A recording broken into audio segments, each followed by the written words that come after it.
Bienvenidos a Di Loreto Horror.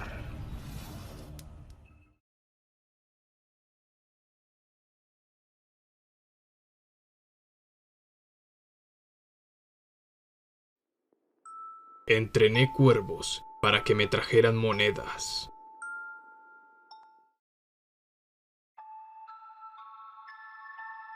En la universidad, batallé con cubrir los gastos de fin de mes. La mayoría de mis comidas consistían casi enteramente de fideos ramen, acompañados con un huevo revuelto si mis finanzas eran más fuertes que lo usual, y mezclados con el derroche semanal de una barra de caramelo y una soda cada viernes. Trabajaba en un empleo de medio tiempo, pero la renta en la ciudad es cara, mis clases eran demasiado pesadas como para trabajar más de 20 horas a la semana, y mis padres me habían cortado mis fuentes de ingresos el año anterior. Estaba desesperado, buscando cualquier solución para adicionar unos cuantos billetes. Y al final encontré una. Comenzó como una broma entre mis amigos. ¿Sabes, Tony?, dijo uno de mis compañeros de cuarto en tanto yo vertía una porción lastimera de fideos y medio paquete de especies en agua caliente. Incluso las palomas de esta ciudad comen mejor que tú. ¿Comer?, acotó otro de mis compañeros de cuarto, riendo. Anda, apuesto que tienen mayores ahorros en cuentas de banco que él. Rieron, y yo comí mi sopa con un ceño fruncido. Pero la idea se impregnó en mi mente y esa noche me la pasé despierto, reflexionando. Había recogido cambio con frecuencia de las aceras en mi rumbo a la universidad. Nada sustancial. Un centavo por aquí, una moneda de 5 por allá, y quizá una de 25 si tenía suerte. Pero ese era solo un fragmento de la longitud de la ciudad. Probablemente, había una pequeña fortuna escondida en el laberinto, pequeñas recompensas destellando por las grietas de las aceras y entre la hierba. No tenía tiempo para recolectarlas, pero alguien sí. Y ese alguien fue mi sujeto de prueba número 1, Jeffrey, el cuervo. Me había hecho amigo de Jeffrey un año antes cuando merodeaba mi apartamento, picoteando en busca de comida por la calle. Sus ojos pequeños me habían visto de reojo en tanto yo caminaba hacia la universidad, siguiéndome una vez que me notó comiendo una barra de granola de desayuno, un privilegio que solo podía justificar dado que había trabajado una hora extra esa semana. Llamó, revoloteando sus alas encima de mi cabeza para aterrizar en el camino delante de mí. Piérdete, dije, aferrándome a la barra de granola y tratando de evadirlo por el lado. Su cabeza se ladeó mientras corrió para posicionarse directamente delante de mí, y me llamó de nuevo. Expectante. Esperando a que pagara la cuota por cruzar su camino. Así que le dejé un pedazo pequeño de granola y seguí caminando. Y Jeffrey nunca olvidó mi regalo. Me esperaba afuera cada mañana, y desarrollamos una relación, un tributo unilateral en el que le compartiría una migaja, un fideo o algún otro pedazo de comida diminuto en mi camino a la universidad. Y, con el tiempo, Jeffrey se hizo importante para mí. Además, me había dado cuenta de lo inteligente que era como para ser un ave. Por ejemplo, luego de un mes, aprendió que nunca salía de mi apartamento los fines de semana, así que dejó de aparecer afuera de mi puerta durante esos días. Luego de 2 meses, me empezó a dar baratijas a cambio de los pedazos de comida. Eran cosas pequeñas, un poco de hilo, un botón, quizá una cola para pelo. Pero, de vez en cuando, quizá una vez cada 2 semanas, Jeffrey me traía una moneda. Y entonces, con esa idea fresca en mi mente, había decidido capitalizarla. Por lo que cada mañana en la que Jeffrey me traía una moneda, le daba el doble de comida junto a una pasa, las cuales eran su premio favorito. Por 2 meses, Jeffrey falló en darse cuenta de la tendencia, y más bien se quejaba en los días que solo recibía sus porciones normales. Luego, en el tercer mes, algo hizo clic. Y Jeffrey solo me trajo monedas desde ese punto en adelante. Primero, solo era hilarante. Calculé que Jeffrey contribuía con 60 centavos de dólar por semana en promedio a mi fuente de ingresos. Lo suficiente para impulsar mi dieta con 2 o 3 bananas a la semana. Pero Jeffrey tenía cuervos amigos, unos que habían observado nuestras interacciones desde la calle, pero que nunca se aproximaban. Y, con el tiempo, ellos aprendieron el patrón también. Para cuando me gradué de la universidad, 12 cuervos me traían obsequios cada mañana, unos impresionantes $7.20 a la semana, el equivalente de 1 libra de tocino. Se convirtió en una broma continua entre mis compañeros de cuarto, pero sus ojos aún se agrandaban con admiración cada mañana que los cuervos se agrupaban trayendo sus regalos. Me entristecía al tener que terminar mi proyecto al graduarme. Había sido divertido, pero había conseguido un trabajo en una planta a 6 horas al norte de mi universidad, y este trabajo me traería un sustento de tocino mucho mayor que el que los cuervos me podían dar. Así que empaqué mis pertenencias en mi carro, alimentando a Jeffrey una última vez mientras me preparaba para mudarme hacia mi nuevo apartamento. Conforme encendía el motor, él entrecerró sus ojos y saltó más cerca. Fruncí el ceño, melancólico por separarme de él. Así que, por capricho, me llevé a Jeffrey conmigo. Él no pareció haberse molestado por el viaje, mucho menos por los maní servidos de la estación de combustible que le di de comer. Y captó un interés particular por los ductos de la calefacción, ventilando sus alas para absorber el calor. La civilización se alejó a medida que condujimos. Menos y menos edificios aparecían hasta que estábamos tan inmersos en el área campestre, que la flora se apoderó del paisaje urbano al que estaba acostumbrado. Y, cuando llegamos y libré a Jeffrey de mi auto, desempacando hacia mi nuevo hogar, lo vi saltar detrás de mí con cada viaje que hacía hasta que se cansó y despegó su vuelo. Me seguía visitando por las mañanas, acostumbrándose dentro de poco a mi nuevo horario y aún trayéndome monedas a cambio de desayuno. Los demás cuervos del área tenían en la mira a este forastero, estudiando nuestro intercambio. 10 días después, ellos también empezaron a buscar monedas para mí. Sonreí, parecía ser que no iba a abandonar mi proyecto después de todo. Pero con cada día, menos monedas aparecían en mi entrada. En el campo hay menos monedas para rescatar. Y Jeffrey empezó a traer otros objetos de nuevo, dándomelos a cambio de alimento. 6 semanas después, ya no parecía haber ninguna moneda por encontrar. Me sentía mal por él, habiéndolo traído desde su hogar, así que le pagaba toda la cuota, 2 manís por cada objeto. Aunque ahora había 12 cuervos que llegaban a mi puerta, y el número crecía con el pasar de los días. Y luego, un día, Jeffrey me trajo algo diferente. Ubicado en el camino hacia mi auto, había dejado algo pequeño y blanco en el suelo. Algo duro que rebotó, que hizo que el cabello detrás de mi cuello se me erizase en tanto lo reconocía. Un diente. Para ser más preciso, una muela. Lo que parecía ser una muela humana. No, Jeffrey, le dije, retrocediendo y sacando una moneda de 25 de mi bolsillo. Tienes que traerme monedas, no esto. Llamó, insistente, revoloteando sus alas. Ladeó su cabeza mientras yo caminaba hacia mi auto. Levantó la muela y aterrizó sobre el capó. Lo dejó caer sobre el metal generando una percusión leve. Lo rasgó con sus uñas y sus ojos se dilataron. Me acerqué, agarrándolo con mis guantes, y luego le di un maní por la culpa. Supuse que debía haber esperado algo como esto de vez en cuando, e hice el pensamiento a un lado. Pero los otros cuervos observaron la transacción. Para el final de la semana, sus números ya habían alcanzado las 2 docenas de cuervos. Cada mañana, se abultaban a mi alrededor, llamándome y revoloteando, todos buscando sus recompensas. Y todos con algo nuevo en sus picos. Lo depositaban en el suelo haciendo que me mordiera los labios, viendo los objetos pequeños y blancos descansando en el concreto. Dientes. 24 dientes, 1 por cada cuervo. Y cada día, me traían más. Incluso cuando dejé de recompensarlos, siguieron apareciendo en mi pórtico, dejando los dientes en una pila.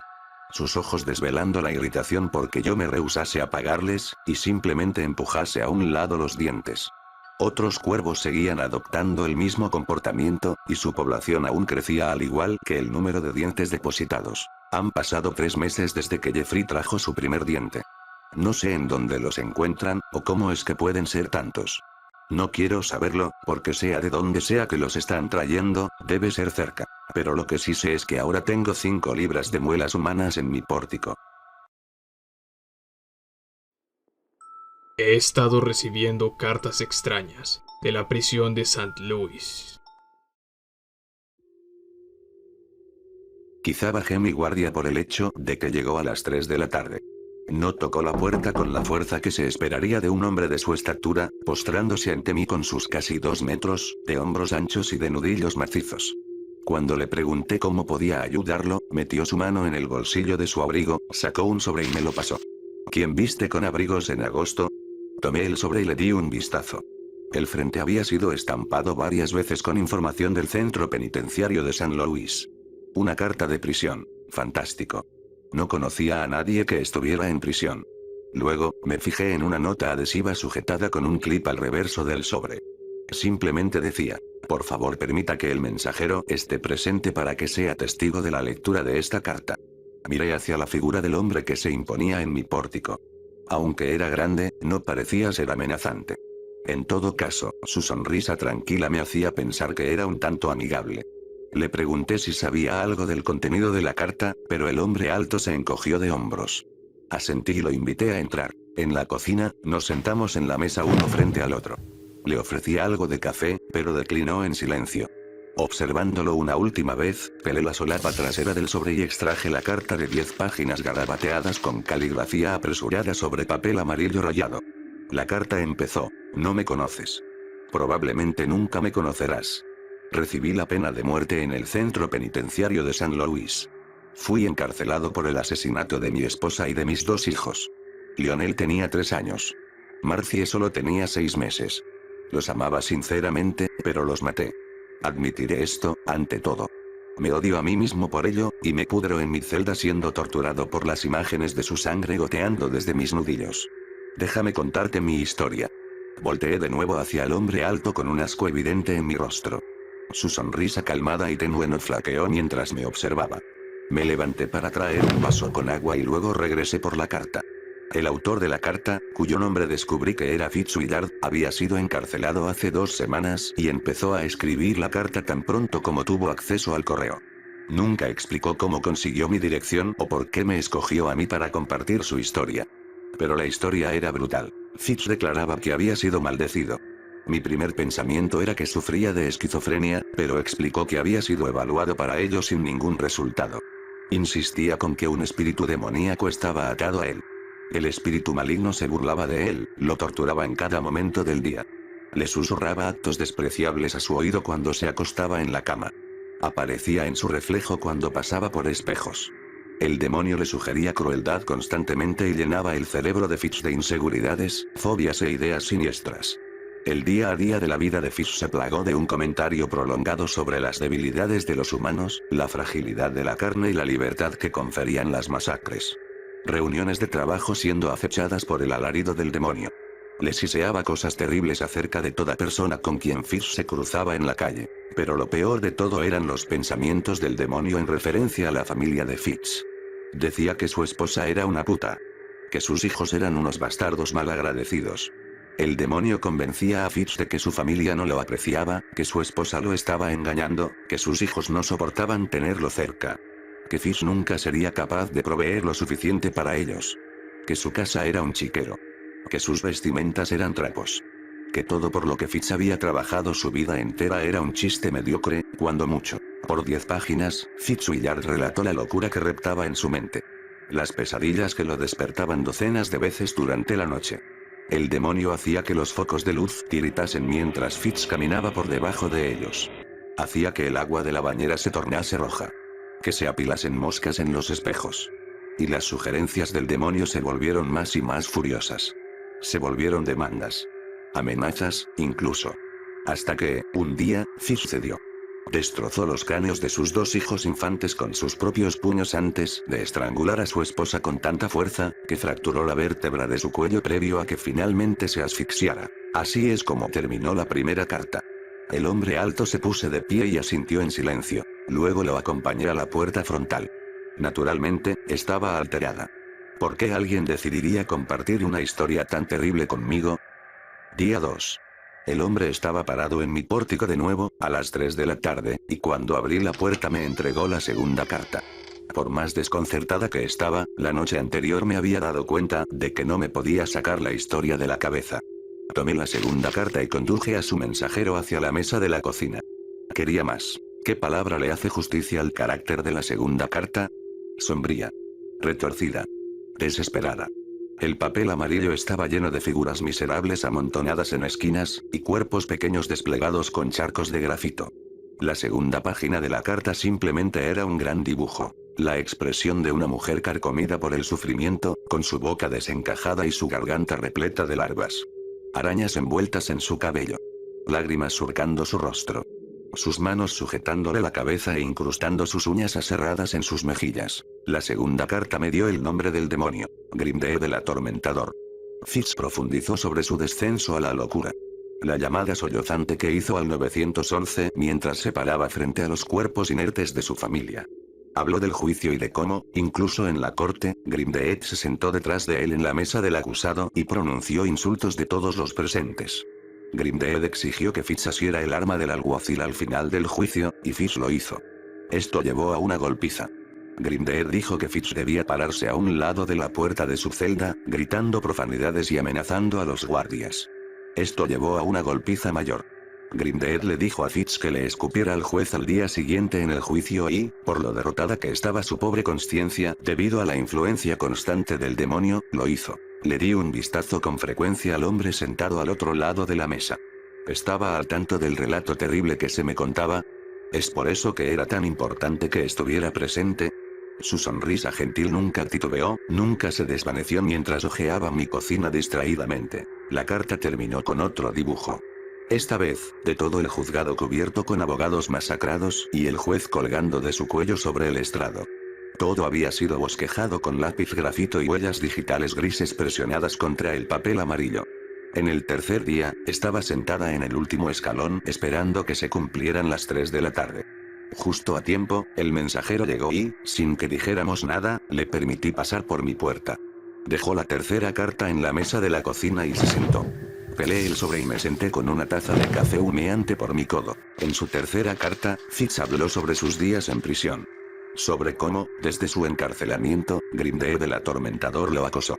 Describió lo lento que era el proceso de la pena de muerte, que podía morir de viejo en su celda de prisión antes de que la fecha de ejecución se fijara. Su caligrafía se volvió un garabateo casi ilegible. Su escritura era frenética. Era un ratón atrapado en una jaula, siendo incitado constantemente por las cavilaciones de Grindelwald. La sanidad de Fitz había acabado hace mucho. Hizo un bosquejo de sí mismo embarrando algo en las paredes de su celda con sus manos. Asumí que eran heces.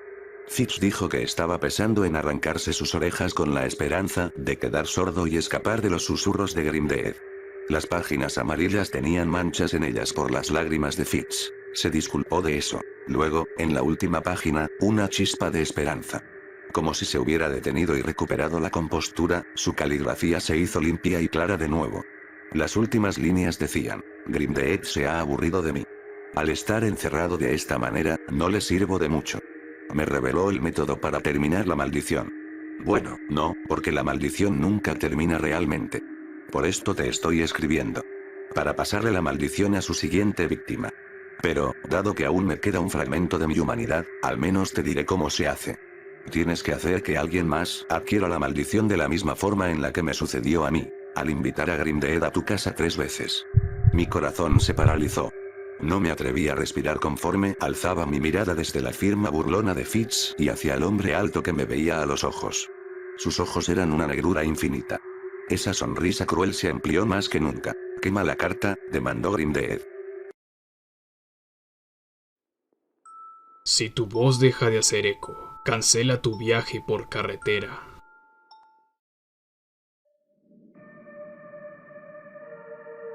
No me entristece el fallecimiento reciente de mi abuelo.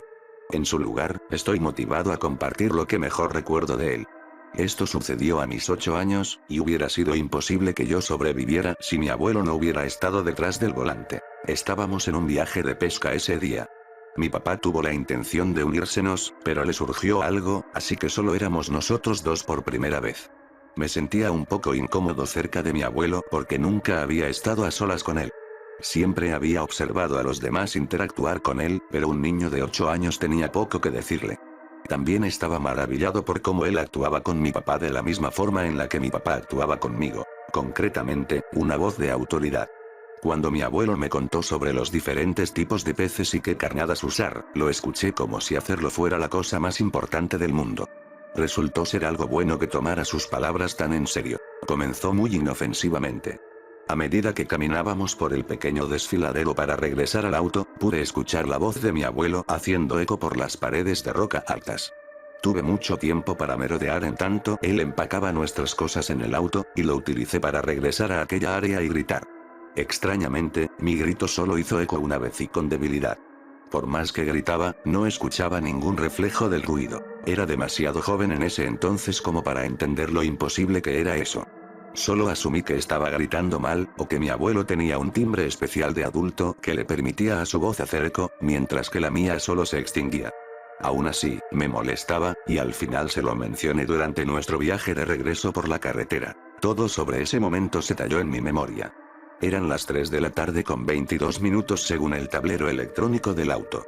El cielo se había aclarado en su mayoría con algunos rastros de blanco, y los ojos de mi abuelo eran orbes amplios y alarmados que se posaban en mí, mientras que sus nudillos blancos se endurecían alrededor del volante. ¿Qué dijiste, chico? Te pregunté cómo puedo hacer eco al igual que tú, le dije, sintiendo el temor súbito de que había hecho algo malo. Grité, pero no pude hacer eco. Normalmente, su rostro estaba entrecruzado por líneas que se extendían a lo largo de su piel caída y relajada. En ese momento, su frente y mejillas abandonaron su suavidad, y precipitó su mirada de izquierda a derecha rápidamente. No pareció haber encontrado lo que estaba buscando por las ventanas, pero no se vio más tranquilo. Toma. Se reclinó y abrió la guantera frente a mí para sacar una bolsa de gomas de caramelo. Sonreí por un momento, pero no me las estaba dando como un regalo de la manera en la que había pretendido. Cómetelas todas. Sostuve la bolsa en mis manos. Se veía como un festín masivo. Si se me hubiera dado la libertad, de seguro me las habría comido todas, pero no de una sola vez. ¿Por qué? Cómetelas todas, chico. Dijo con brusquedad. Su tono no admitía protesta alguna. Empecé a meter las gomas de caramelo en mi boca. Él vio hacia abajo y alrededor, luego por el asiento trasero, y por último a sus termos de viaje en el posavasos entre nosotros. Lo empujó hacia mi mano y lo unió a la bolsa efervescente de gomas de caramelos. Bébete esto. Todo. No tengo permiso de beber café. Le respondí. Mamá, me interrumpió. Tu madre lo entenderá. Bébetelo. Sé que tiene un mal sabor, pero termínatelo todo. Su mirada se reenfocó en algo más allá de mí, y giré mi cabeza hacia mi ventana para ver las colinas arboladas rodando a distintas velocidades según su distancia. Las colinas más lejanas, en el horizonte, apenas parecían estarse moviendo, aunque podía discernir una mancha pequeña encima de una de ellas. Mi abuelo sujetó mi hombro con una mano. Bebe, chico. Bebe. Y cómete esas gomas de caramelo. Necesitas el azúcar y la cafeína. Va a tratar de hacer que te duermas. No lo dejes.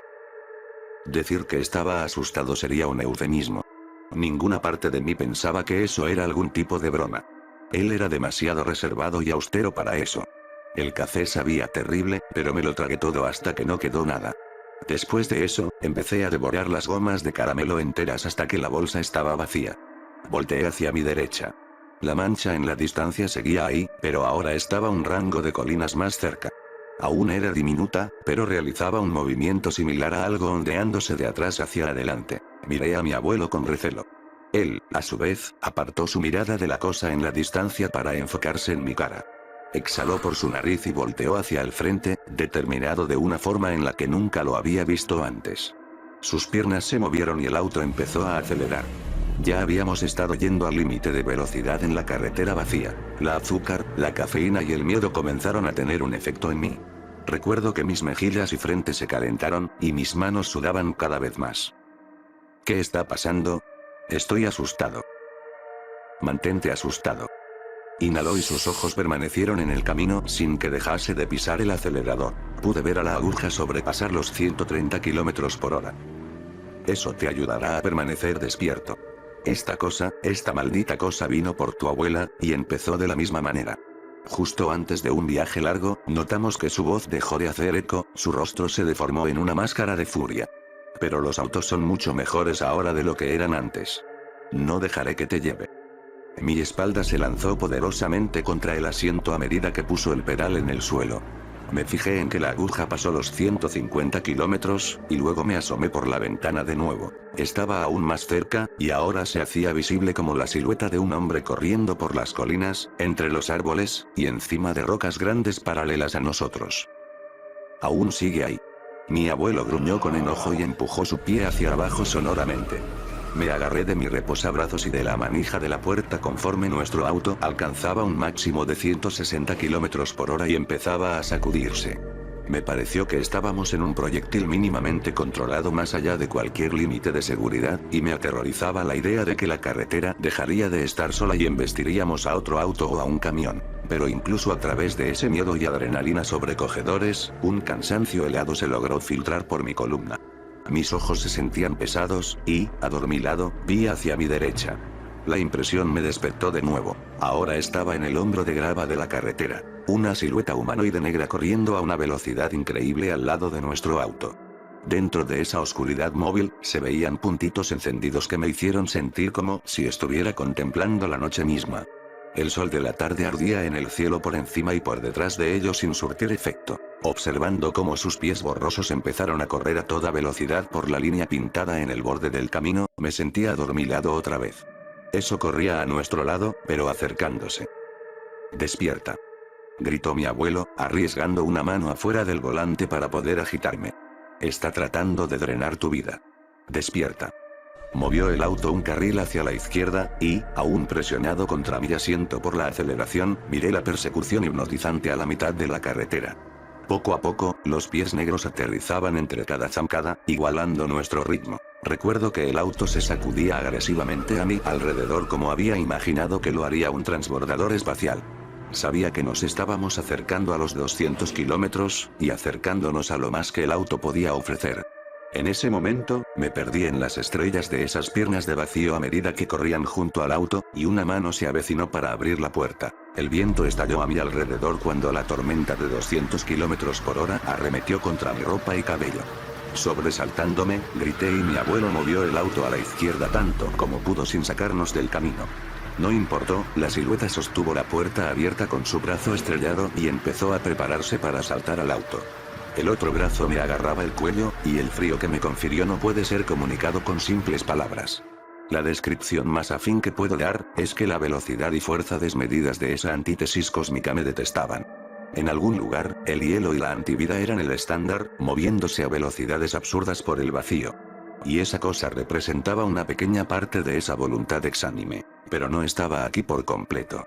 Solo podía interactuar con nosotros durante ciertas oportunidades. Mi abuelo emitió el único grito de terror que escuché de él cuando pareció que el auto se estaba desmantelando. Miré hacia el velocímetro y noté que la aguja estaba enterrada ilegiblemente en la banda plástica de rojo, y sentía la sábana pesada del sueño caer sobre mí mientras la silueta trataba de tomarme, pero fallaba en alcanzarme. Mi abuelo cerró la puerta de golpe, cortando el viento. Centímetro a centímetro, comenzamos a alejarnos. Corrió con furia, a nuestro lado, pero la entidad era apenas un poco más lenta. Habíamos escapado. Desperté en un hospital varios días después. Mi abuelo no le contó la historia real a nadie, por supuesto, pero los doctores tuvieron suficientes distracciones. De alguna forma, había perdido un número de electrolitos vitales, sales y demás, y atribuyeron mi coma a una especie de desequilibrio dietético grave. Pero yo sabía la verdad.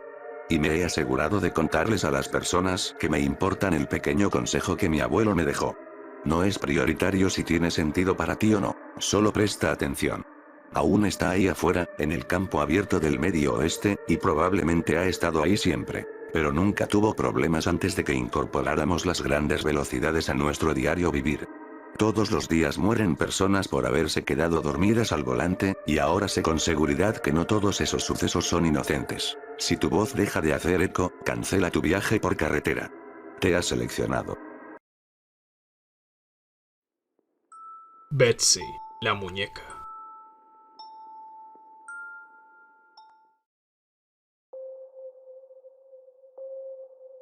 Como dice la mayoría de la gente, tuve una infancia jodida. ¿Quién no, verdad? Mi padre se fue antes de que naciera y a mi madre se le encomendó cuidarme por su propia cuenta, una habilidad que carecía dolorosamente. Mi madre recayó de inmediato en el estilo de vida fiestero y dependiente de drogas que había disfrutado antes de que yo naciera, y dentro de poco había convertido nuestro apartamento de 2 habitaciones en una madriguera de opio. Por los primeros 5 años de mi vida, caminé alrededor de una niebla de confusión aterradora. El aire humeante inundaba los pasillos de nuestra sala de estar y se colaba por debajo de la puerta de mi habitación. Siempre parecía perdurar por días. Ahora sé que mi madre no era una mala persona, solo una víctima de sus adicciones. Cuando sí le sobraba dinero, traía comida a nuestra casa o me compraba ropa de segunda mano. Las únicas piezas de muebles que tenía en mi habitación eran un colchón y un cofre de juguetes azul y blanco. No es como si tuviera muchos juguetes para guardar en él, por supuesto, solo los 3 que había recibido en cumpleaños. Uno era un equipo de arte, otro era una carretilla roja y, por último, mi orgullo y alegría, era una muñeca llamada Betsy. Betsy era mi mejor amiga. Imaginábamos que teníamos fiestas de té juntas, dormíamos juntas, y hasta tomábamos baños juntas. A veces incluso recuerdo su voz. Cuando rememoro mis conversaciones con la muñeca en mi adultez, me doy cuenta de que estaba sufriendo de alucinaciones, gracias a las siempre presentes colillas de cigarro que reclamaban los pasillos deslúcidos y las habitaciones ventosas de nuestro pequeño apartamento. Aún así, recuerdo el sonido de su voz. Una cadencia agradable y emocionante que casi siempre iba emparejada con una risita estrepitosa. También recuerdo las cosas que me decía y las cosas que quería que hiciera. Me pedía que robara, usualmente comida o lápices. Quería que le trajera tenedores y cuchillos, y que golpeara al hombre malo que dormía en el sofá. Siempre salía con algo, y yo siempre me metía en problemas. Pero ella no. Cuando le decía a mi madre quién me había incitado a estas jugarretas, ella se mofaba y sacudía su cabeza. Nunca me creía. Los adultos nunca te creen. Alrededor de mi 6º cumpleaños, le pedí a mi madre una fiesta de cumpleaños. Quería invitar a las niñas malas de la escuela y servirles pastel y helado para hacer que les cayera bien. Recuerdo haberme postrado en la cocina ese día con tantas esperanzas, habiéndole preguntado a mi madre la pregunta más importante de toda mi vida. La botella de Coca-Cola que sostenía estaba temblando en mis nerviosas manos. Esperé, sin soltar el aliento, en tanto mi madre continuaba guardando los comestibles, casi como si no me hubiera escuchado. Pero sabía que lo hizo. Finalmente, justo cuando había fallado por segunda vez para acumular el coraje para repetir la pregunta, ella se giró y sacudió la cabeza ligeramente. ¿Una fiesta de cumpleaños? Laura, eso es ridículo. No puedo pagar la comida de 15 niños que ni siquiera son míos. Carajo, que ni siquiera te puedo alimentar a ti. Comes como un elefante, especialmente para una niña de tu tamaño. Ah, lo siento, Betsy lo hace. Casi no me queda nada para comer a mí, muchos menos para un salón de clases de los mocosos de otra gente. Mi expresión se desplomó mientras ella negaba con la cabeza, murmurando algo con un suspiro y trastabillando hacia la sala. Escuché la música subir de volumen, y luego entraron más personas por la puerta. Algunos se quedaron, otros se fueron. Nunca los conocía de todas formas. Simplemente no era justo. Mi madre organizaba festejos todo el tiempo. ¿Qué hay de mí? Era una niña. Todos mis amigos tenían fiestas de cumpleaños, y ahora las niñas malas de la escuela iban a saber que era muy pobre como para tener una, y me iba a molestar todavía más. Sentí las lágrimas que se comenzaban a abultar en las esquinas de mi vista, y ahogué un sollozo mientras corría hacia mi habitación y empujaba la puerta detrás de mí. Betsy estaba acostada en la cama, sonriendo. Siempre estaba sonriendo. Usualmente, me hacía sentir mejor, pero hoy solo me enfureció. Me seguía viendo, sonriendo. Me iba a decir que hiciera algo malo de nuevo. Era por esto que mi madre no me celebraría mi cumpleaños. Era por todos los aprietos en los que me metía por Betsy. Era su culpa. Betsy no tenía que ir a la escuela, y Betsy nunca se metía en problemas como yo. Y, en mi mente joven, verdaderamente creía que era la muñeca, y no mi madre, quien tenía la culpa de todo. Exploté en ese momento. Le grité bajo una furia indignante y le tiré la botella tan fuerte como pude. Golpeó a Betsy en la frente y se cayó al suelo. Bien. Levanté la botella y la golpeé de nuevo y de nuevo. Creía haberla escuchado reír y la golpeé más fuerte. Y luego me reí yo. Cuando mi rabia se había gastado, arrastré a Betsy hasta mi cofre de juguetes y la tiré adentro. Lo cerré con seguro y empujé el cofre contra la pared. Nunca quería ver a Betsy de nuevo. Nunca. No volví a tener otra muñeca después de Betsy. Algunas semanas más tarde, la policía llegó junto con 2 representantes de servicios sociales, y me llevaron a vivir en una nueva casa, en otra ciudad, con comida y juguetes y sin drogas. Nunca vi a mi madre de nuevo. A medida que crecí, mis padres adoptivos admitieron que ella estaba en la cárcel. Eso estaba bien por mí. No sentía nada por ella de todas formas. Aún tenía pesadillas por mi vida con esa mujer. Pero luego, lentamente, comencé a sanar. Me enfoqué en rendir bien en la escuela e ignoré las cartas de mi madre de prisión. También trató de contactarme muchas veces en mis 20, pero siempre decidí rechazar sus llamadas. Eso fue hasta esta mañana. Ahora tengo 32 años. Mis propios hijos y un esposo amoroso y honesto. Tengo una casa hermosa, 2 perros y una profesión como trabajadora social, tratando de marcar una diferencia para los niños a los que les tocó tan mal como a mí. Soy feliz, económicamente estable y estoy satisfecha. Así que cuando recibí un correo de voz de mi madre informándome que había salido con libertad condicional y que deseaba hablar conmigo, decidí que le permitiría decir lo suyo. Dado que los niños habían llegado a casa de la escuela, me fui a uno de nuestros cobertizos en el jardín para regresarle la llamada a mi madre. El cobertizo era el hábitat de los niños, y suelen jugar ahí los veranos. Me senté en mi viejo cofre de juguete, el cual actualmente estaba siendo utilizado como una mesa para fiestas de té, y le marqué al número que me había dejado.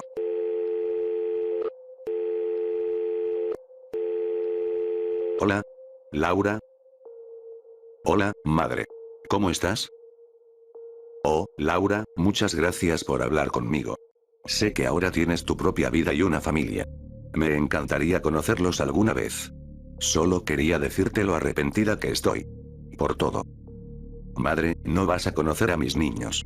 Nunca. Y ya que has llamado, te voy a decir lo que he necesitado decirte todos estos años. El opio, la heroína, te destruyeron. Y lo peor de todo es que casi me hundiste contigo. Tenía 5. Esa no era la casa para un niño.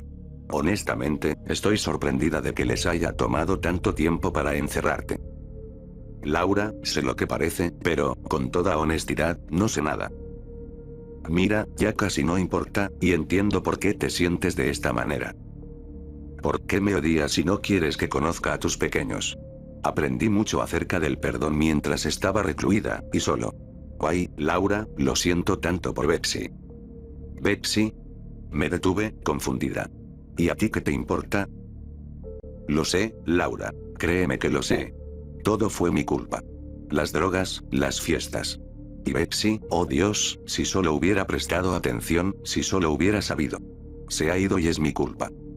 En tanto que mi madre comenzó a llorar, deslicé mis dedos por la caja de juguete, impaciente. Las drogas claramente le habían freído el cerebro. Madre, suspiré. ¿Por qué estás hablando de Betsy? ¿Qué tiene de importante? Sé dónde está Betsy. Justo debajo de mí. ¿Qué dices, Laura? Oh Dios, ¿en dónde está? Me moví incómodamente. Pues, Betsy está en el cofre, donde siempre ha estado. Hubo un período de silencio paralizante. ¿A qué te refieres con que tu hermana está en el cofre? ¿Hermana? ¿De qué mierda estás hablando? ¿Estás fumada tan rápido? Eso es un récord, incluso para ti. Betsy es una maldita muñeca. La encerré en mi cofre de juguetes antes de que te arrestaran por posesión de drogas. Laura. Ay, Dios, no, no. Laura, ¿qué hiciste? No me arrestaron por drogas, me arrestaron porque Betsy desapareció. Siempre la llamabas tu muñequita, pero pensé que obviamente sabías. Por Dios, Laura. Pensé que sabías, ¿qué le hiciste a mi bebé? Mi mente se había quedado en blanco, y, sin emoción alguna, puse el teléfono junto a mí y me paré. Podía escuchar los sonidos ahogados por el llanto angustioso de mi madre, y sentía el agarre oscuro de la posibilidad en mi propio pecho. Los recuerdos se batían al reverso de mi mente, amenazando con desbordarse hacia mi conciencia. Aplicaban presión contra una puerta de mi mente que había estado cerrada tan rígidamente, y por tanto tiempo, que había olvidado que incluso estaba ahí. Era posible. El trauma y el opio pudieron haberme hecho creer que un infante era, en realidad, una muñeca. Rogar por comida y utensilios con los cuales comer, pedirme que la protegiera del hombre malo. No. Despacio, me giré y llevé mis ojos hacia la mesa improvisada para fiestas de té. Ciertamente, era demasiado pequeña. No podrías colocar a una persona ahí. No podrías. Pero, entonces, ¿qué hay de un infante muy pequeño, famélico y demacrado? ¿Qué hay de ella? ¿Podría caber? ¿Un investigador siquiera se molestaría en buscar a una persona en ese cofre? Sabía que yo no lo hubiera hecho. Era simplemente muy pequeño. Y estaba segura de que habíamos abierto el cofre en algún punto a lo largo de los años, ¿verdad? O algo que había estado nadando en los rincones de mi mente siempre me había detenido. No podía recordar haberlo visto abierto, nunca. Me arrodillé en el suelo y le quité los seguros. Sería mejor no mirar. Después de todo lo que había superado, esta nueva vida que me había ganado. Todo se podría deshacer al abrir el cofre de juguetes. No debería abrirlo.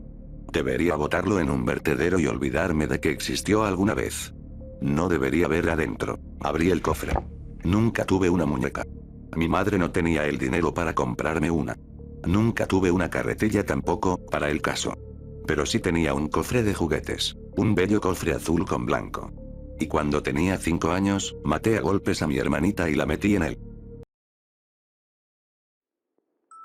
Gamer.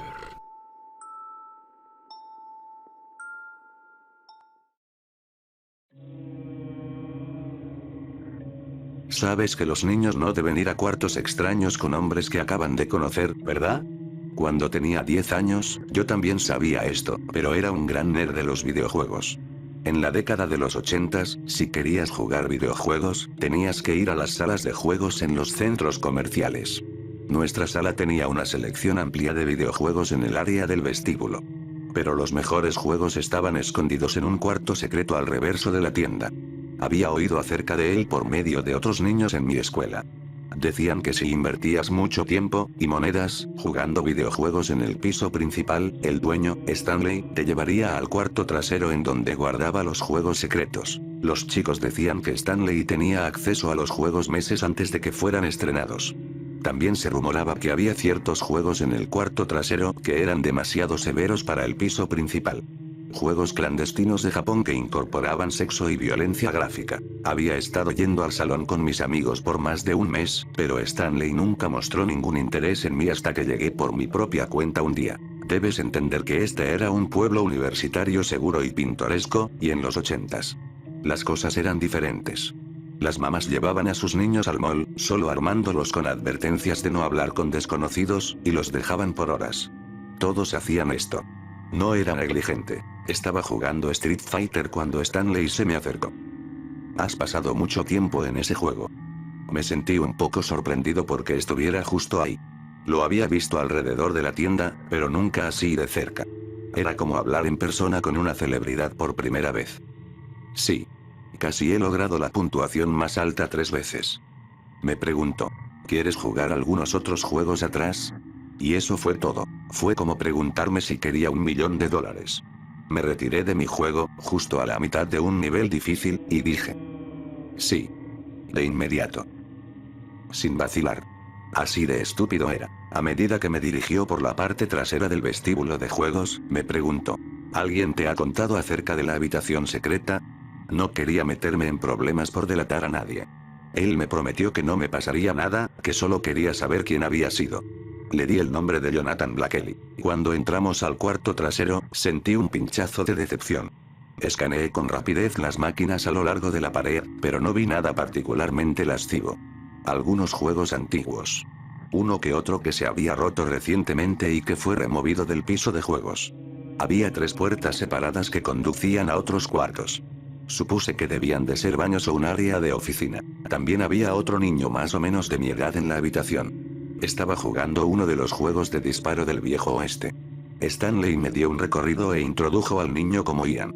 Él me saludó con un hey casual y una sonrisa. Se sacó su goma de mascar roja, vio a Stanley y dijo, ahora que hay otro niño, ¿podemos jugar el juego especial? Stanley asintió lenta y deliberadamente. Sí. Podíamos jugar el juego especial. Ian me agarró del brazo y dijo, este te va a encantar. He escuchado mucho sobre él. Stanley me preguntó si quería jugar el juego especial. Sí.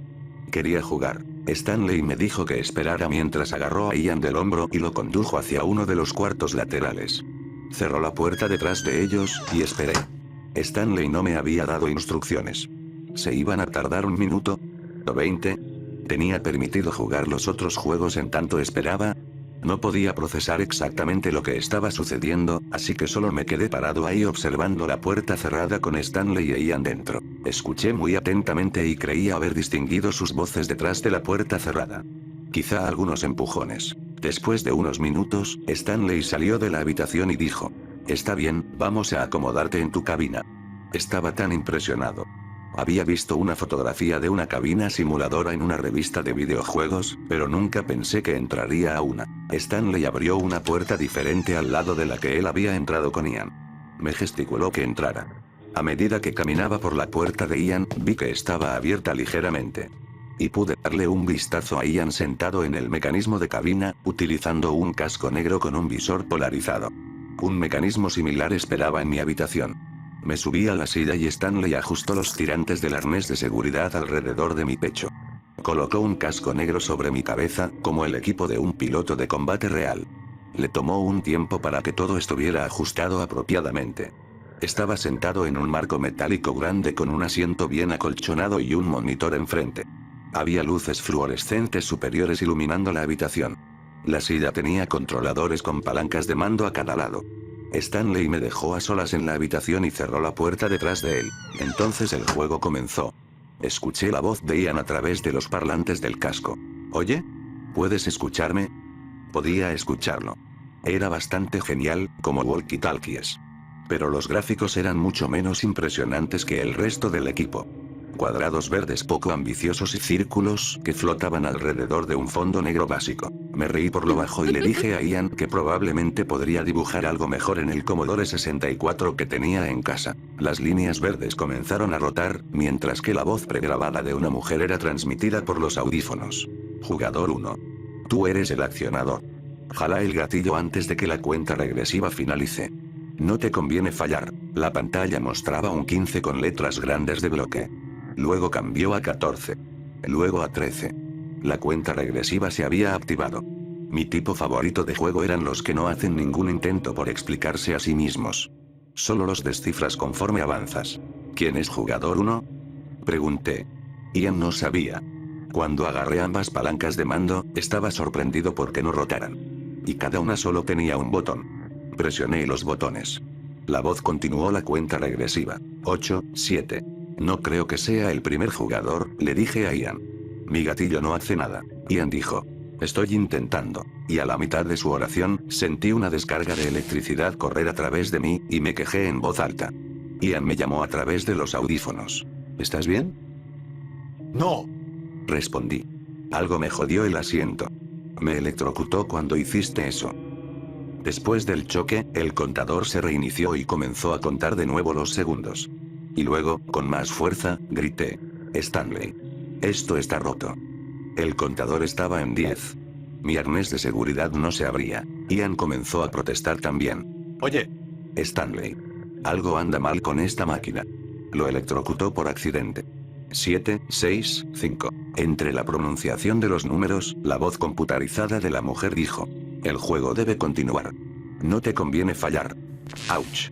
El choque fue aún más fuerte esta vez. 15, 14. El primer choque no me dolió realmente, solo me asustó. Este en verdad me punzó. Seguí tratando de destrabar el asiento. Ian, me electrocuta cada vez que presionas el botón. Los choques se están haciendo más fuertes. Ya no lo presiones. Inflando el pecho, grité. Stanley, me quiero salir. Ian prometió que ya no me electrocutaría. 6, 5. El juego debe continuar. Stanley, déjame salir. 3, 2, 1. Llegó otro choque, aún más fuerte que los dos anteriores. Yo no causé ese, llamó Ian. Y luego la computadora hizo ese ruido que todas las máquinas de juegos de los 80s hacen cuando tu turno ha acabado. Respiré un suspiro de alivio. Pero solo por un segundo. Jugador 2. Tú eres el accionador. Jala el gatillo antes de que la cuenta regresiva finalice. No te conviene fallar. 15, 14. Ian había comprendido la naturaleza real del juego antes de que yo lo hiciera. Me rogó. Por favor, no jales el gatillo. Pero yo estaba en negación. Quizá fue un error con mi unidad. Quizá no te electrocutará a ti si jalo el gatillo, pero Ian dijo que no podía ser un error, y continué regateando. Si no lo jalo, te tocará electrocutarme a mí. Sí, me respondió. Pero entonces podemos tomar turnos recibiendo los choques. No es justo que una sola persona reciba todos los choques. 5, 4, 3. Quizá no te electrocutará, dije. Entrecerré los ojos y apreté el gatillo a medida que Ian gritó de dolor a través de los audífonos. Pude notar por sus gritos que el choque había sido tan malo o peor que cualquiera de los que yo recibí. El conteo inició de nuevo. Eso dolió. Puedo aguantar unos cuantos choques más, pero voy a necesitar un descanso. Tienes que darme un descanso. Esperé hasta el último nanosegundo posible antes de jalar el gatillo, y cuando lo jalé, Ian gritó. Está empeorando. ¿Lo jalaste? 15, 14. Sí. Me rogó. Por favor, detente. Para un niño de 10 años, tenía un esquema sorprendente del juego. Estaba aterrorizado, pero sabía lo que se tenía que hacer. Si te doy el control, ¿cómo sabré que no dejarás de jalar el gatillo? Si pierdo el control, me seguirás electrocutando para protegerte. Entonces seré yo quien te estará rogando para que cambiemos de control. Podrías electrocutarme hasta la muerte. 6. No lo haré. Prometo que no lo haré. Te di el control antes. Solo necesito un descanso. Además, no nos matarán. Seguramente. Por favor, solo recibe 2 choques pequeños. Luego te daré el control de nuevo. Por favor. En medio de lágrimas, le dije. No, no lo harás. Duele demasiado. No cambiarás. 3, 2. Lo siento mucho, Ian. Necesitaba que me perdonara por lo que estaba haciendo. Escuché a Ian revolverse contra sus ataduras, y gritó. Detente. Me quiero salir. Déjame salir. No me hagas esto. Yo me desesperé también. Stanley. Stanley. Detén este juego. Ambos suplicamos mientras los segundos se agotaban. La puerta de mi habitación se mantuvo cerrada. Cuando el conteo casi había terminado, lo electrocuté. De nuevo y de nuevo. Cada 15 segundos. Los choques se seguían fortaleciendo, y los gritos se acrecentaban. Podía escuchar sus alaridos a través de las paredes en adición a los audífonos. Aún pienso sobre esto cada día de mi vida. Para cierto punto, las luces se atenuaban cuando jalaba el gatillo, y podía escuchar la descarga de electricidad por la pared. Mi memoria de esto es tan vívida. 30 años más tarde, la mayoría de mis pesadillas involucran luces fluorescentes titilantes y débiles. Sus gritos se transformaron en sollozos a medida que la corriente de electricidad lo aplastaba. Luego dejó de hacer ruido. Las luces se atenuaban y siseaban con cada presión del gatillo, pero ningún sonido humano provenía de la otra habitación. Ian, ¿puedes escucharme? Está vivo. Exclamé. Pero no cedí el control. Lo seguí electrocutando hasta que la voz computarizada proclamó: fin del juego. El cinturón del asiento se abrió de un clic, y me precipité por la puerta del cuarto de simulación y hacia la habitación en donde estaba Ian. Su puerta se mantenía cerrada, y la aporreé. Ian. Lo siento tanto. Stanley salió, y dijo: necesito que vengas a esta habitación. No. No. No. No iré a la siguiente habitación. Salté hacia la puerta que me regresaría al vestíbulo, pero estaba cerrada. Gritaba y arremetía contra la puerta. Gimoteaba lágrimas de pánico mientras Stanley se acercaba. Trató de agarrarme con su brazo, y me alejé de nuevo. No. Descuida, Ian está bien. Y, mágicamente, Ian estaba bien. Su puerta se abrió e Ian se paró en el marco. Stanley continuó. Ian es un actor. Esto era un experimento. Esta tienda ha sido financiada por muchos grupos que evalúan la moral tradicional para determinar cómo los videojuegos violentos pueden influenciar la conducta moral. Queríamos saber cuán lejos llevarías el experimento. Tenía un billete en su mano. Se arrodilló a mi lado, y me dijo: aquí tienes $20 por tu participación en el experimento. Si 5 de tus amigos dicen que tú les contaste acerca del cuarto trasero, te daremos $20 más. Me explicó que tenía que mantener la naturaleza del experimento como un secreto para que no contaminara los resultados. Al día siguiente en la escuela, mi amigo Paul me detuvo. Aún me sentía aturdido. Él no pareció haberlo notado. Oye. Estaba en el mall ayer y vi que Stanley te llevó al cuarto trasero. ¿Cómo era? ¿Había juegos de desnudos? Escuché que hay un simulador de vuelo que te levanta de la tierra. Escuché que se siente como una montaña rusa. Me encontraba casi catatónico. Observé, a través de la ventana, a un ave en la grama levantando un gusano. Lo arrancó de la tierra con un solo movimiento, y este se retorció antes de morir. Fue increíble, le dije. Quizá te dejará entrar alguna vez. Nunca le conté a mi mamá lo que pasó. Cuando tenía 4 años, podía ver hadas.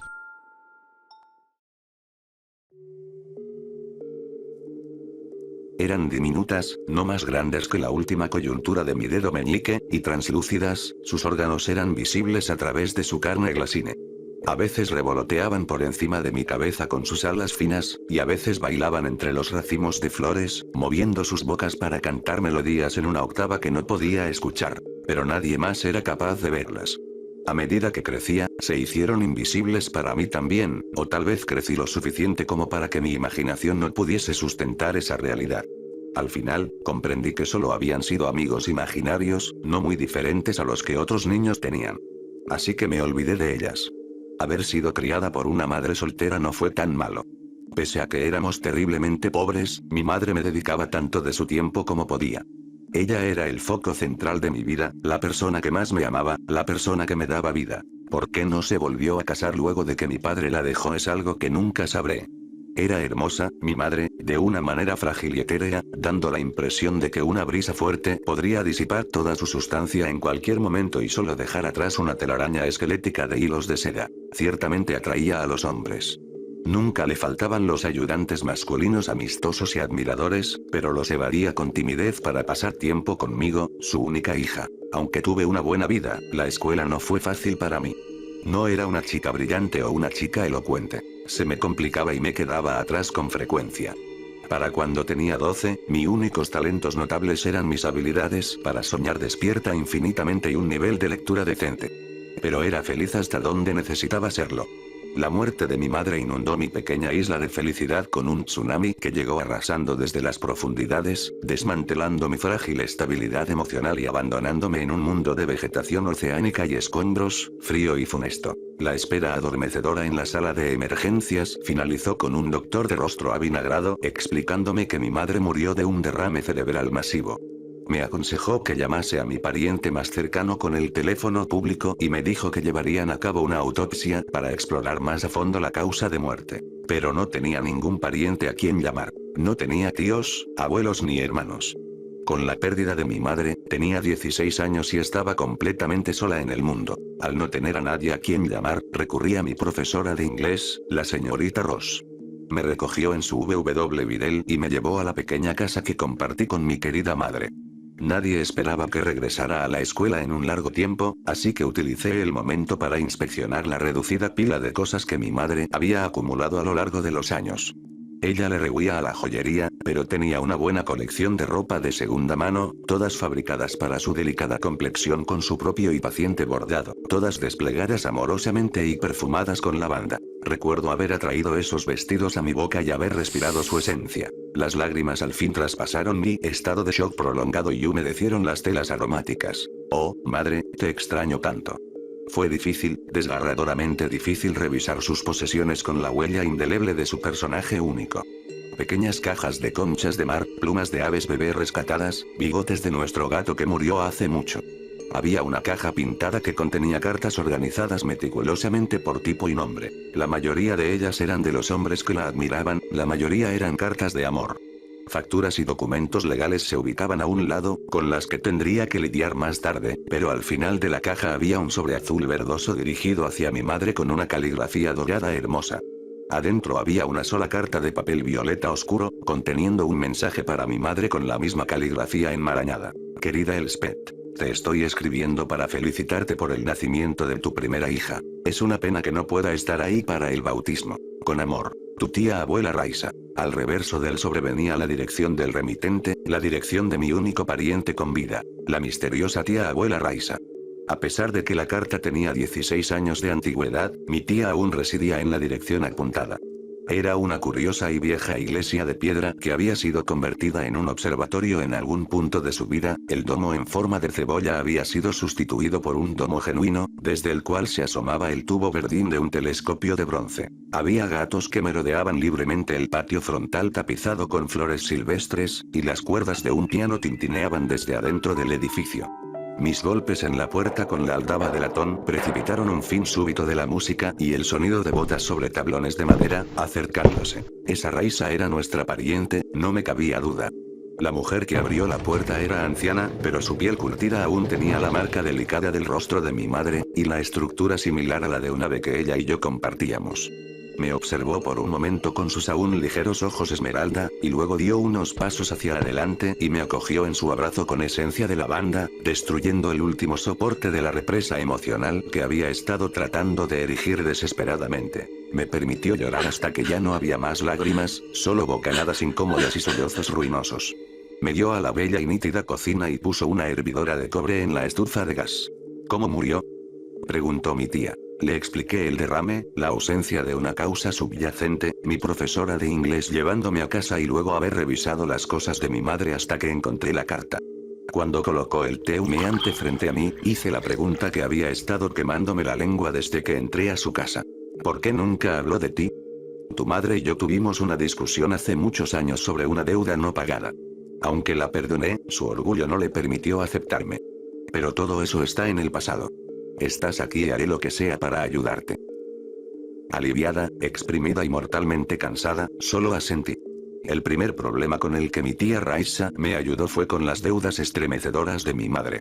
Presionando una cadena de oro gruesa en mi mano, mi nueva tía me indicó que vendiera el oro y que resolviera las deudas con el dinero. Al inicio me rehusé, pero ella insistió, diciendo, ahora yo soy tu tutora. Es mi deber proveer para ti y ver que vivas una vida buena y satisfactoria. No aceptaré un no como respuesta. Así que tomé la cadena bajo la condición de que se lo pagaría de alguna forma. Puedes pagarme haciendo una promesa, me había dicho. Prométeme que siempre encenderás una candela de cera de abeja en el cumpleaños de tu madre. El dinero del oro fue considerable e hizo más que pagar las deudas que mi madre tenía. Mi tía Raisa puso el resto en un fondo de inversión y me prometió que recibiría el dinero cuando cumpliera 21. Aunque estoy avergonzada de admitirlo, Raisa fue una mejor madre para mí. Era una amante de las rutinas educativas, a veces dándome tutoría hasta muy tarde por la noche para realzar mis calificaciones en tanto me sacaba de mi predisposición natural a ser holgazán y soñar despierta. Independientemente rica y poseyendo la iglesia y las propiedades de acres circundantes, Raisa fue capaz de proveer un estilo de vida que esfumó mi acné a los pocos meses y que endureció mi centro flácido con las labores agrícolas y de jardinería. Le agradecí por todo lo que había hecho por mí, preguntándole qué podría hacer para regresarle el gesto. Como siempre acostumbraba cuando yo sacaba el asunto de mi deuda hacia ella, lo eludió inventando algún pago nebuloso, como siempre pide un deseo frente a un diente de león o nunca le levantes tu voz a un animal. En ningún momento pensé que lo decía particularmente en serio. Luego de que me posicionó en una pasantía pagada en una firma de leyes, conocí a un joven de mi misma edad llamado Liam. De una niña traviesa y agobiantemente pobre con el atractivo físico de un sapo, había florecido una mujer bonita, inteligente, enfocada y con un futuro brillante. En mi cumpleaños 21, Raisa me regaló el fondo de inversión maduro, el cual había experimentado un éxito desenfrenado y ahora equivalía a más de $50.000. Liam se me propuso utilizando un anillo tradicional de mi familia que mi tía le entregó, y nos casamos en la iglesia, entre los gatos, las flores y la esencia de lavanda. 3 meses y 3 días después de la boda, Liam cayó enfermo. Los doctores estaban desconcertados. Perdía peso a un ritmo alarmante y era afectado por un letargo constante. El olor enfermizamente dulce de Ensure plagaba mis días en el hospital, y tuve que tomar una licencia de trabajo extendida. Mi tía Raisa pareció distante durante ese tiempo, incluso un tanto fuera de sí de alguna manera intangible. Le pregunté por qué nunca lo visitaba, por qué no parecía importarle. Pero nada fue muy informativo. Ahora con apoyo vital, mi amado esposo, la persona más preciada en mi vida desde mi madre, solo se despertaba por algunas horas cada día, pasando las demás comatoso y aferrándose a cada aliento. ¿Está aquí la tía Raisa?, me preguntaba con frecuencia. Cuando le decía que nunca había visitado, me respondía, oh, creía haberla escuchado. El día que Liam murió, agarró mi mano en sus dedos huesudos con una fuerza súbita y febril. Te amo, Kaelin, murmuró, acariciando la alianza de oro y esmeralda en mi dedo. Es tonto, pero siento un arrepentimiento apenante por no haber mantenido la promesa que le hice a tu tía. A medida que la tarde acontecía, sus signos vitales se deterioraron y fui sacada de la habitación. Justo antes de la medianoche, Liam fue proclamado muerto. Por la segunda vez en mi corta existencia, me habían arrebatado al amor de mi vida. Raisa nunca se presentó al funeral, y, cuando regresé a la iglesia, comencé a empacar mis pertenencias bajo una furia de luto a razón de que ella hubiese sido tan cruel e inhumana frente al alba de la muerte de mi esposo. Cuando saqué mi maleta al vestíbulo, Raisa estaba ahí, tan puritana y autoritaria como siempre. Ayer fue el cumpleaños de tu madre, me dijo, acercándose. También fue el funeral de mi esposo. No encendiste la candela. ¿No me escuchaste? Estaba ocupada enterrando a mi esposo. Raisa alargó esos dedos de complexión delgada y me agarró de la muñeca. Su fuerza era atemorizante al provenir de alguien tan pequeña y vieja. Rompiste una promesa. No me importa. Forcejeando mi brazo para desprenderme de su agarre, arrastré la maleta a la puerta y llamé a un taxi con mi teléfono. Tras una miserable espera de media hora entre una llovizna gris, el taxi llegó y abandoné a mi tía Raisa jurando que nunca regresaría. El dinero se había ido. No tenía idea de cómo hizo Raisa para retomar la posesión del dinero invertido. Los bancos tampoco podían explicarlo, decían que el dinero nunca había existido, y, de hecho, que tenía un atraso angustiante con el pago de un préstamo. Aún peor era que el pago a la funeraria había rebotado y una agencia de cobro de deudas había dejado varios mensajes repugnantes en mi teléfono. Contacté lo más pronto posible a mi nueva familia política por ayuda, ellos habían pagado la mitad del costo del servicio, pero en vez de la simpatía y la comprensión que esperaba, la mamá de Liam pareció distante, preguntándome en dónde me estaba hospedando y haciendo promesas apresuradas de que resolverían las deudas. 3 horas más tarde, fui detenida por un par de oficiales de policía y arrestada por la sospecha del asesinato de Liam Arrington. Fue, por supuesto, mi tía Raisa la primera en visitarme. Se veía incómoda fuera de su hogar, fuera de su dominio, pero aún estaba tan en control como siempre. Kaelin, cariño, empezó. Ven a casa conmigo. Puedo hacer que todo esto, le gesticuló despectivamente a la estación de policía que nos rodeaba, desaparezca. No comprendo, respondí, molesta, confundida. Vamos, pequeña. No has de creer que tu buena fortuna hasta ahora fue el resultado de trabajo duro, ¿o sí? No respondí. No quería pensar en ello. Si ese niño estúpido hubiese mantenido su promesa por el anillo, nada de esto habría pasado. Agujas frías inundaron mi estómago, y luego serpentearon por mi columna y hasta la base de mi cráneo. ¿Qué le hiciste a Liam? Los ojos verdes de Raisa brillaron peculiarmente bajo la luz fluorescente del salón de visitas. Yo no hice nada. El hombre mismo rompió su parte del trato. Yo no ejecuto las consecuencias. El entendimiento surgió dentro de mí, una luna roja creciente en el paisaje oscuro de mis pensamientos. El dinero, la candela en el cumpleaños de mi madre. La luz en los ojos de Raisa ya no era natural. Una llama extraordinaria, del tipo que no había visto desde que era una niña, ardía en la profundidad de sus pupilas dilatadas. En nuestra familia, Kaelin, las promesas son la ley, y los pactos son de por vida. Atragantándome con temor, empujé la silla hacia atrás para escapar. Inclinándose hacia adelante con una velocidad predatoria, Raisa atrapó mis manos en la superficie de la mesa. Existe vida nueva dentro de ti, nieta. Prométeme tu hijo y todo esto desaparecerá. Sollozando, aterrada, sola y desconsolada, le prometí a mi infante no nacido en ese momento y lugar. Los cargos fueron retirados con un entusiasmo preocupante, acompañado de una disculpa del jefe de personal y de la familia de Liam. El departamento de patología había mezclado los resultados de laboratorio que evidenciaban el cómo envenené a Liam. Fui exonerada de todos los cargos. Para Raisa, significó mi regreso al flujo y reflujo de la vida en la vieja iglesia de piedra, de gatos y hierbas, quehaceres y flora. Su nieta estaba en casa, embarazada con el infante que al final le pertenecería. ¿En verdad eres mi familia? Le pregunté una vez mientras los gatos zigzagueaban por mis tobillos inflamados. Oh, sí, me contestó. Aunque soy muchos siglos más antigua de lo que sospechas. Las hadas que veía cuando era niña, eran reales, ¿cierto? Por supuesto que lo eran, querida nieta. Eso fue lo último que conversamos del tema. Fue la hervidora de cobre, la aldaba de latón, los muebles con soporte de bronce y la cubertería de plata lo que inclinó la balanza de poder a mi favor. Ahora sabía que mi tía era algo místico, algo del reino de las hadas y antiquísimo. La ausencia de hierro en la casa se había escapado de mi atención hasta ahora, pero alerta de su ausencia, tenía la ventaja. La cruz de hierro casi no me había costado nada en la tienda de segunda mano, pero era más valiosa que cualquier piedra preciosa u ornamento hecho de oro. Con un embarazo debilitador, esperé a Raisa en la cocina exquisitamente pulcra de cobre y latón. Ella olió el hierro de inmediato. Su rostro inmortal se blanqueó por la ira. Deshazte de eso ya. Ordenó. Pescando el collar crudo desde debajo de mi suéter, lo empujé hacia su cara. Renuncia a tu derecho sobre mi hija. No funciona así. Sosteniendo la cruz de hierro como una espada, avancé hacia ella. ¿A qué te refieres? Las promesas solo pueden hacerse o romperse. No pueden ser alteradas. Humo se levantaba de la piel de Raisa. Dada su proximidad al metal, su piel se ennegrecía y se achicharraba. Entonces prométeme que nunca me seguirás. Prométeme que me dejarás en paz por siempre. Lo prometo. Retrocediendo de la criatura que era mi tía, me di la vuelta y escapé de la casa tan rápido como mis piernas cansadas me lo permitieron. Fiel a su palabra, mi tía nunca me siguió.